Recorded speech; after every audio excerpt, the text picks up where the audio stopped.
Check it out. Furniture truck. Guess what's inside? My furniture. Bed, sofa, picture for the wall. Big TVs coming tomorrow. Poofy pillows. Yeah, we used to be small time, tiny time. Now we're kind of like a little bit above small time, whatever that would be. But no more sleeping on the floor. Can sleep on the poofy pillows in the sofa now. Yeah. Oh, we got it made.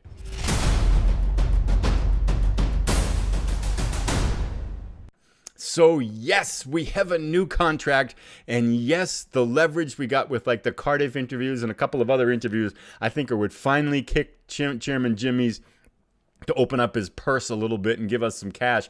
We have a new contract. If we look here under my profile, my contract, here it is. Contract info, 1,400 pounds per week. So furniture's in. We've got a flat that looks like a flat that people actually live in. So we went from about a little bit under 50,000 pounds a year to about 73,000 pounds a year, which feels a lot more livable, I think. But yeah, so that's great. And notice we have a percentage of club compensation required for managerial role. I got that down to 50%, which means that even though it's a 2-year contract, they'd only have to pay 70,000 pounds if a club were to want to steal me away to get me for a new managerial role. So that's good as well, because I think given what's happened over the summer, flexibility and kind of being open to moving someplace else might be a good idea. Lots of stuff happening again as usual.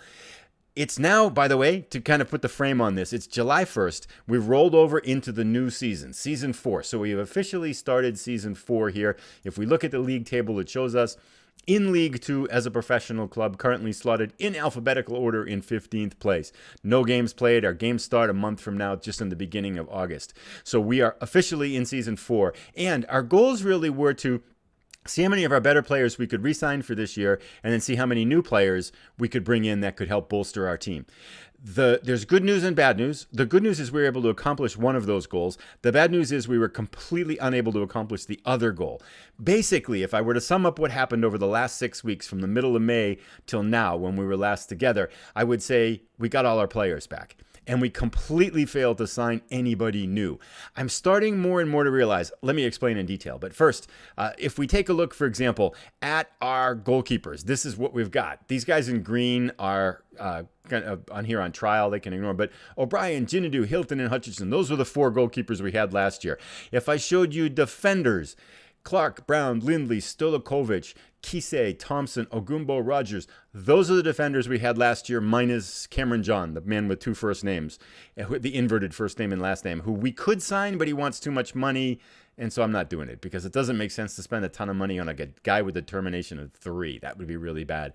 So, and I could go through midfielders. I could go through attacking midfielders, attackers, and it'd be pretty much the same thing. We were really successful at bringing back in the players we had last year. And a couple of really good things. Pat O'Brien, the goalkeeper who we loaned last year, who was really good, he's back this year. He's 850 pounds per week, which is a little pricey. I'm still looking for our own goalkeeper, but I've got this contract so I can cancel at any time. So if we do find someone better that we own, I can just send Pat back packing to his home club again. John Byrne, our good striker who came in and played really well from the midseason for us on loan, he's back on loan at 95 pounds per week. So he's extended his loan for a whole year. That's good. Stolikovich, the defender, center back, he's operating EFL level 2. He was a really good defender for us.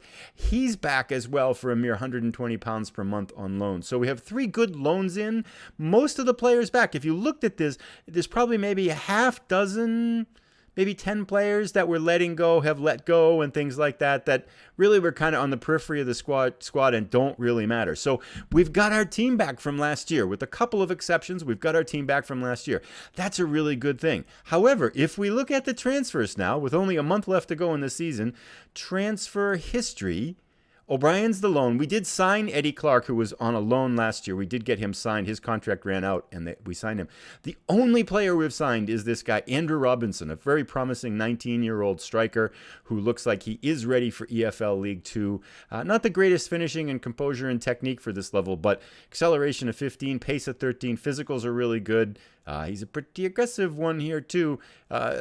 Mental's okay, but off the ball, teamwork 13, natural fitness 16. Got a lot of good stuff. I think he can serve us well, and he only costs us 600 pounds per week. So again, kind of shopping for value. But he's the only transfer in. So basically, we have the same team as last year. We lost a half dozen players. We only got him in. We did also sell this guy, Owen Hesketh, who just didn't want anything to do with re-signing with us. Very promising player. I didn't use him much last year. Probably a mistake. We just had players who were slightly better and performing better than him when we brought him in. I wanted to keep him, wanted to develop him now that he's on full time because I thought we could really tap into some of this potential 3.5 to 5-star potential. He was just really angry, unhappy, didn't like the way we treated him. So I sold him on for £86,000 to Boston United, which I thought was a pretty good deal. So he's out. That did help a little bit with some finances as well too. So we have a lot of work to do, although I feel pretty good about what we've gotten done so far. There still are some kind of niggling kind of issues with the roster and stuff like that. For example, our center backs will not sign for us. If we look at Ogumbo, I'm going to offer him a new contract. He's just really ticked off because we kind of screwed up the initial offer for an extended full-time contract. And I've been trying to renegotiate for probably about 3 weeks now, and the guys just won't do it. Might be because I keep bugging them, and every day I'm asking again if they want to renegotiate a contract, and they just won't. Likewise, Dylan Thompson, who's got hurt, he's going to miss a good chunk of the first couple weeks of the season here with some kind of a hamstring injury, I think it is. But I'd like to sign him too. He's still on a part-time contract. Harrison Sona is on a part-time contract. He wanted a lot of money, more than we really wanted to pay, but I think I'll just have to bite the bullet. But they won't negotiate with us right now. There's like 5 players that are like that, including the rather confusing Mr. Byrne. Jack Byrne, the goal of the year last year with the National League. In the National League. He, a really promising striker. We used him a lot last year. He's on a part-time contract now, £625 per week, because he got his little pay raise thing there. I want to sign him to a full-time contract. When I go to offer him a new contract, he says he is currently isn't interested in entering into contract negotiations with their club. He is extremely uninterested in negotiating terms and feels there is currently a more appealing option, more interested in Boston United. So I'm like, fine, okay, I'll sell you to Boston United. I go to put him on the transfer list, and he gets all hissy about it and says, why are you putting on the transfer list? I don't want to leave. Well, I need you to have a professional. So anyway, I'm not frustrated at all. You can tell. And now it appears by saying, okay, fine, I won't put you on the transfer list. Somehow in the club vision or club info here, I don't know where it is now. There's some kind of a promise that I appear to have made for him that I won't sell him for 1.5 years now. So I don't know. So there's still some kind of little issues to work out with the roster and things like that. But for the most part, we're okay with the team we have from last year. Really need, however, some help. I've got positions that we still want to get in the next 6 weeks, and that's kind of what we're going to be working on. Just kind of taking a look at my notes here.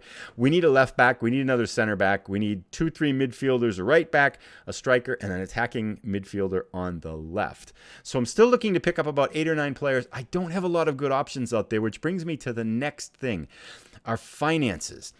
Getting the full-time contracts did take a little bit more cash. Shez Isaac, who was playing for £45 a week last year, the best I could get him for this year is 500 and something pounds. And I feel like we would have been really ticking off karma if we didn't sign the player who had the highest rating average.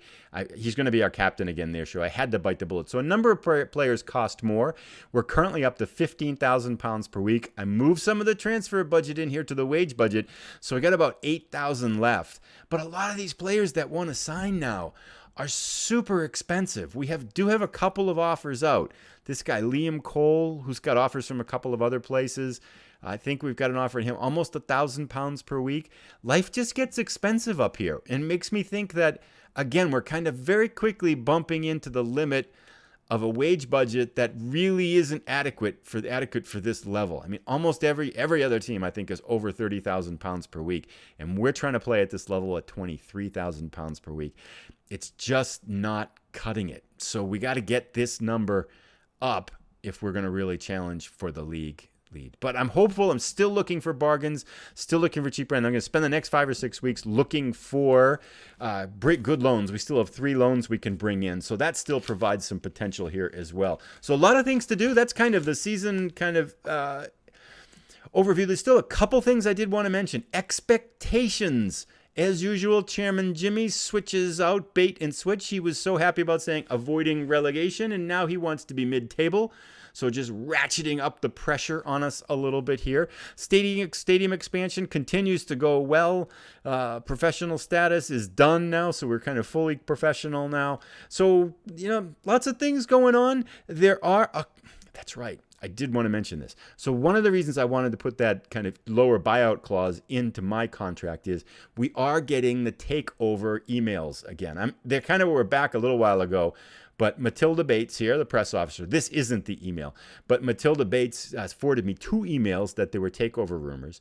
Then Chairman Jimmy came out and said there weren't, but the article that had that said something about a Sky Sports consortium or something like that wanting to buy out the team. Having said that, I think a buyover might not be a bad thing. A buyout might not be bad because we need better training facilities and we need better youth facilities and we need better youth recruitment. One of the reasons why I haven't talked about our youth intakes is that I could sum it up very quickly. They suck. All of them. The past 3 years, we've had nobody worth keeping. And even the ones that look like they might have a slimmer of potential because we have terrible youth facilities and training, they just don't develop. And they look awful after about 6 months. So I haven't really even wasted my time showing you those players because none of them have been any good. We don't get good players, and the poor players we get don't develop. So it's just a bunch big times, 17 times 0, basically, every year is still a 0. So if we're going to kind of keep moving up the ladder, we surely have to increase our training facilities and our youth facilities. I think we need an influx of cash, despite the fact that our finances at £580,000 look pretty good. I do have a mysterious thing here, too. This is kind of on the side, kind of random, haphazard, scattered episode here of Random Thoughts. But we just got word that we got 300 and something pounds of TV money this year. And there was some kind of cryptic message from the board that said the board's going to wait to see how we do before they decide what they're going to do with that money. And it's never showed up here. What's Chairman Jimmy doing with that money? That's what I want to know, because 330,000 pounds here would be pretty nice, especially if you could shovel a little bit over here to our wage budget to make us competitive at this level. But let me just take a last quick look at our notes here. Oh, one last thing I did want to say that kind of might put this all in perspective. I did take a peek now at the league table because this is here. Media expectations are out. Media predictions are out. And if we sort by media prediction, the media predicts us 7th in this league. And I don't get why. But so maybe I'm a little concerned we don't have new players, but when I see that, I'm a little bit relieved to think, given what we've got now, the league thinks we've got enough about us. Now, I don't know if this includes trialists. So we have a number of trialists in that we're not going to be able to sign. So maybe that's why. I don't know how they figure this out. Do they take all of the quality of your players and add them all up? Is it an average or something like that? So it might be just because we have a ton of trialists in that they think we're actually going to be pretty good. And once all the trialists were gone, then we would actually go way down. So I don't know where that comes from. So maybe I shouldn't put any stock or faith in it whatsoever. But anyway, there you have it. Our season kickoff, season kind of overview, season episode 0 of the season to do. I'd say that going forward, we have our first matches, a lot of friendlies. I put a few in there, and then my assistant manager just scheduled 5 more. So we have a bazillion friendlies here, which is hopefully not going to actually exhaust us here. I don't quite get why that happened. But anyway, we'll roll with it. We kick off against Chesterfield on August 5th. That's the episode we'll come back. Between now and then, I'm going to hopefully bring in 8 or 9 players. We kind of need reinforcements at every position across the board. In particular, midfield and center back. It would be really nice to add some more players. So I'm going to try to spend this remaining £8,000 or so pretty well, see if we can get in some players. And I definitely want to leave a couple, £2,000-3,000 worth of wiggle room in case we need help or reinforcements during the season. So that's the goal, and that's what we're aiming for. So that's it for right now. I guess that's kind of a scattershot here and there episode, but pretty excited about the way things are going on the whole. As every season starts off with a little bit of anxiety and nervousness, like how's the team going to be? And definitely this season feels like it's going to have anxiety and nervousness. I don't feel like we're in any place anywhere close to being a good team yet, but I think we might be relatively safe from relegation. I don't know if we can get mid-table or not, but we'll see, I guess. In any case, thank you so much for coming by and watching. If you've enjoyed the episode, please give it a thumbs up. We will be back on August 5th for our Chesterfield episode. Speaking of which, this is the Monday episode. I'm hopeful I'm going to be able to make it by Wednesday, but I kind of micro this stuff, and it takes a while to go through and trial this, so it might mean we miss a day and come back on Friday, but I'm going to see if I can get it out for Wednesday or not. Thanks so much for coming by. If you've enjoyed, please give it a like, and if you haven't subscribed yet, please consider subscribing so you find out when all the good stuff keeps coming. Thanks so much. Have a great day. Bye.